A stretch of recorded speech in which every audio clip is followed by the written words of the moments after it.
Good evening and welcome to Travels by Broomstick's Spooktober Adventures, where we visit the most haunted locations and tell you the terrifying tales that go along with them to get you in the mood for my favourite night of the year, Halloween. Today's journey takes us to Samlesbury, a village in South Ribble in Lancashire, England. Salsbury Hall is a stunning stately home which is filled with history, hauntings and witches. This beautiful black and white half-timbered medieval house was built in 1325 by Gilbert de Southworth and was the home of the Southworth family until the early 17th century. Although he is credited with building the Great Hall, Salsbury Manor has a rich history going as far back as the 1185s. The first recorded Lord of Salsbury Manor was Cospatrick de Salsbury. He is believed to have lived in the lower hall area of the Ribble's floodplain, where there is evidence of early settlement. The hall has been many things in the past, including a public house called the Braddyll Arms Inn. This was in 1830. The next owner was John Cooper, who bought the building in 1850 and leased it to Mary Ann Harrison as a co-educational boarding school. Apparently the school was well ahead of its time and anticipated the Montessori system by about 50 years. Today the hall is administered by a registered charity called the Salsbury Hall Trust, whose aim it is to preserve the hall for both locals and visitors to enjoy. The trust was founded in the 1920s when Salsbury Hall was going to be demolished. It is a Grade 1 listed building. Oh, I've gone up a 1. This medieval manor house offers many different tours. There is also the Heritage Cafe, which does a delightful afternoon tea, as well as Dottie's Wafflery and coffee shop, with decadent desserts and ice creams. Yum yum. But we are not here to enjoy ourselves or to eat delicious food. We are Travels by Broomstick, so we're here for the history, the ghosts, and of course, the witches. When you think of witches in Lancashire, your thoughts immediately turn to that of the Pendle Witches, where two famous families from Pendle, headed by elderly widows Elizabeth Southern, also known as Demdike, and Anne Whittle, known as Old Chattocks, were at the centre of a witch trial that ended with a total of 10 people being found guilty of maleficium, causing harm by witchcraft, and were sentenced to death by hanging. The Lancaster trials in August 1612 are among the most famous witchcraft trials in history. This is mainly due to Thomas Potts, the clerk to the Lancaster Assizes. Potts was instructed to write his account of the trial proceedings by the trial judges Sir Edward Bromley and Sir James Altham. Sir Edward Bromley revised and corrected the manuscript before the publication of the wonderful discovery of witches in the county of Lancaster in 1613. In his account of the trial, Thomas Potts tells the story of the Samlesbury witches. Other Lancashire magistrates learned of Roger Nowell's discovery of witchcraft in the county, and on the 15th of April 1612, Justice of the Peace Robert Holden began his investigation in his own area of Samlesbury, and as a result, 8 individuals were accused of practicing witchcraft. The trial was held on August 19, 1612, before Sir Edward Bromley. Before the trial began, Bromley ordered the release of 5 of the 8 defendants from Samlesbury with a stern warning about their future conduct. These were John Ramsden, Elizabeth Astley, Isabel Southgraves, and Lawrence Hay. The remaining 3 women, Jane Southworth, Ellen Beerley, and Jeanette Beerley, were accused of using diverse, devilish and wicked arts called witchcraft, enchantments, charms and sorceries in and upon one Grace Sowerbutts. The 14-year-old Grace Sowerbutts was the chief prosecution witness. In her statement, Grace claimed that both her grandmother and her aunt, Jeanette and Ellen Beerley, were able to transform themselves into dogs, and that they haunted and vexed her for years. Grace also alleged that Jeanette and Ellen Beerley had transported her to the top of a hayrick, or bale of hay, by her hair, and on another occasion, they had tried to persuade her to drown herself. According to Grace, her relatives had taken her to the house of Thomas Walshman and his wife, from whom they had stolen a baby for the purpose of sucking its young blood. Grace then went on to claim that the baby had died the following night, and after its burial at Salsbury Church, both Ellen and Jeanette Beerley had dug up the body and had taken it home, where they cooked it and ate some of it. They then used the remains to make a magical ointment and balm that enabled them to shapeshift. Grace then stated that her grandmother and aunt, along with Jane Southworth of Samlesbury Hall, had attended witches' sabbats held every Thursday and Sunday night at Red Bank on the north shore of the River Ribble to practice witchcraft and other strange rituals. Grace alleged that at one of the secret sabbat meetings, they met with 4 black things, going upright and not like men in the face, with whom they ate, danced and had ritualistic sex. Thomas Walshman, the father of the baby that Ellen and Janet had allegedly killed and eaten and turned into their magical ointment, confirmed that his child had indeed died, and that it had sadly died of unknown causes about 1 year of age. Thomas said that Grace Sowerbutts was discovered lying as if dead in his father's barn on the 15th of April and did not recover until the following day. John Singleton and William Alker had given their witness testimonies, saying that Sir John Southworth, Jane Southworth's father-in-law, had been incredibly reluctant to pass the house where his son lived, as he believed Jane Southworth to be an evil woman, and more, an evil witch.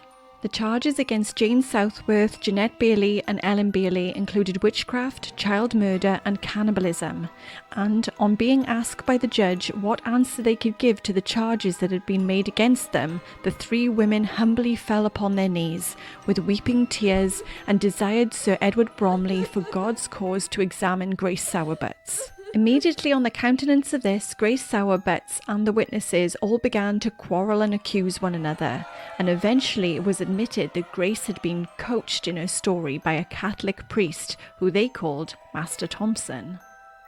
Sir Edward Bromley committed Grace Sowerbutts to be examined by William Lee and Edward Chisnell, 2 Justice of the Peace.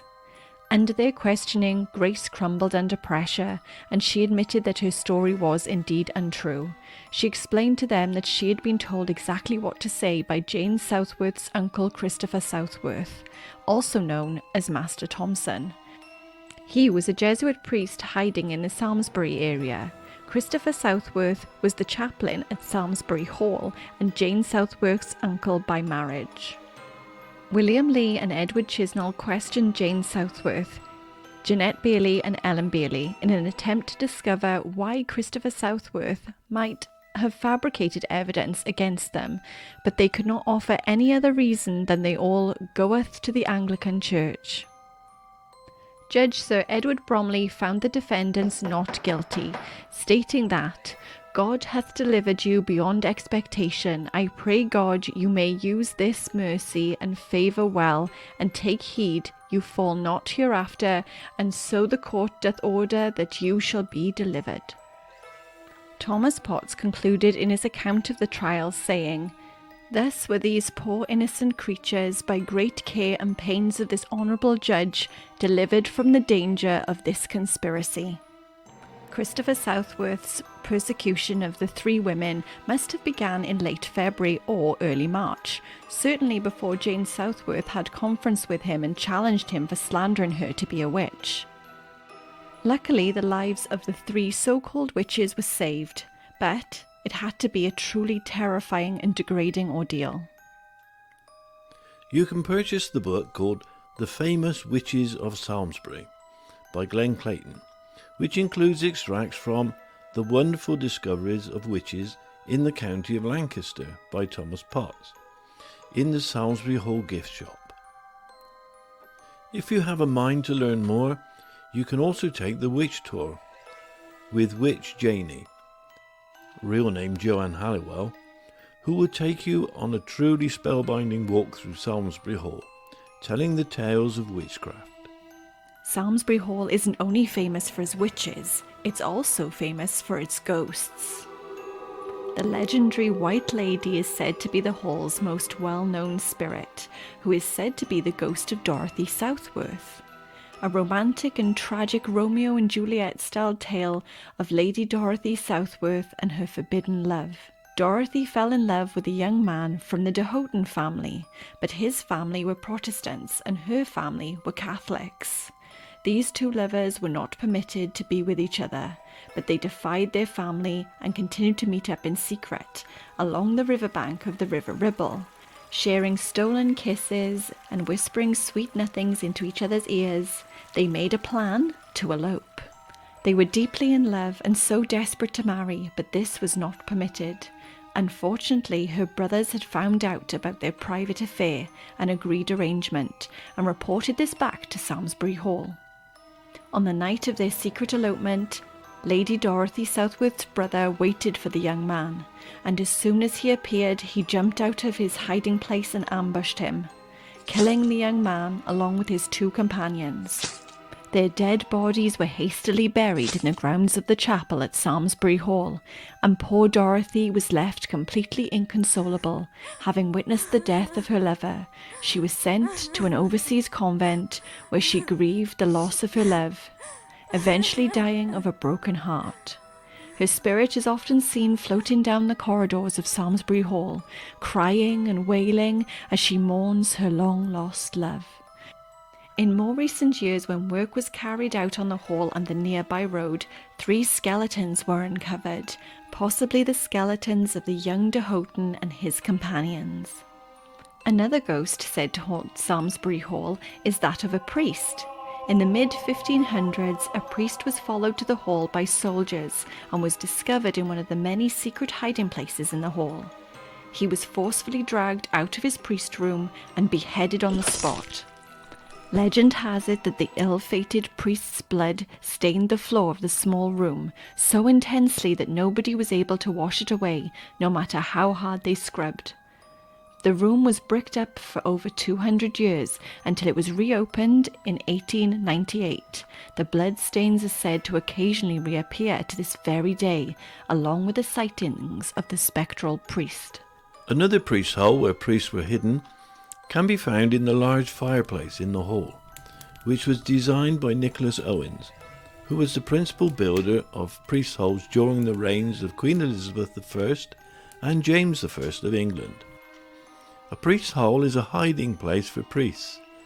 These were built into many of the principal Catholic houses of England, Wales and Ireland during the period in history where Catholics were persecuted by law. The Southworths were Catholic and would hide priests by bringing them down from their upstairs room and hiding them in the priest's hole located in the fireplace. The king heard about Nicholas Owen and his famous priest's holes, and he was found, taken to the Tower of London, tortured and asked to renounce his Catholic faith. When he refused, he was sentenced to death, a cruel and painful death. He was hung, drawn and quartered, and died on the 2nd of March 1606.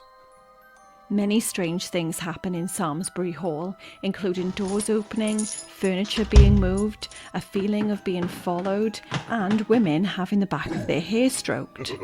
Most haunted presenter Yvette Fielding, along with the 2 mediums Derek Acora and David Wells, along with historian and ghost hunter Richard Felix, visited the hall, and they were all incredibly convinced that the hall was haunted, with a lot of spiritual energy being felt by the entire Most Haunted team. You can book a spooky tour with Simon Entwistle, who tells the terrifying tales of all the paranormal activity that happens in the hall.